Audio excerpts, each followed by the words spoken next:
Hey, it's Chris with Road Dental Lab, and I'm here with T-Bone. What's up, Chris? How you doing, What's man? up, folks? Good How to are see you? ya.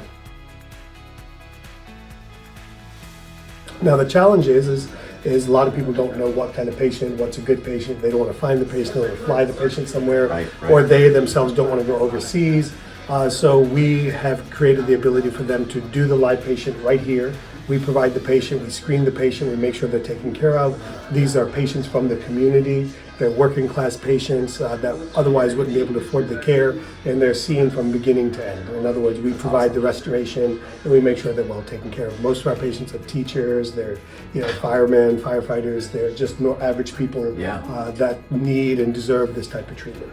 No, that's great. That's great. And a lot of the barriers to a lot of these flush courses, of course, is getting that patient. So the fact that you do that, I mean, the attendees they got to fly, get themselves here, and that's pretty much it. Yeah, and with our unique retreat, the experience is, I'm not trying to be salesy here, but the experience is unlike anything else. No, it's very you true. stay on site, you hang out. Like last night we had 12 people around the fire, just sitting there talking till 9, 10, 11 o'clock at night, sharing stories, what's working in their practice. And to me, seeing that as an instructor really gives me a lot of pride and joy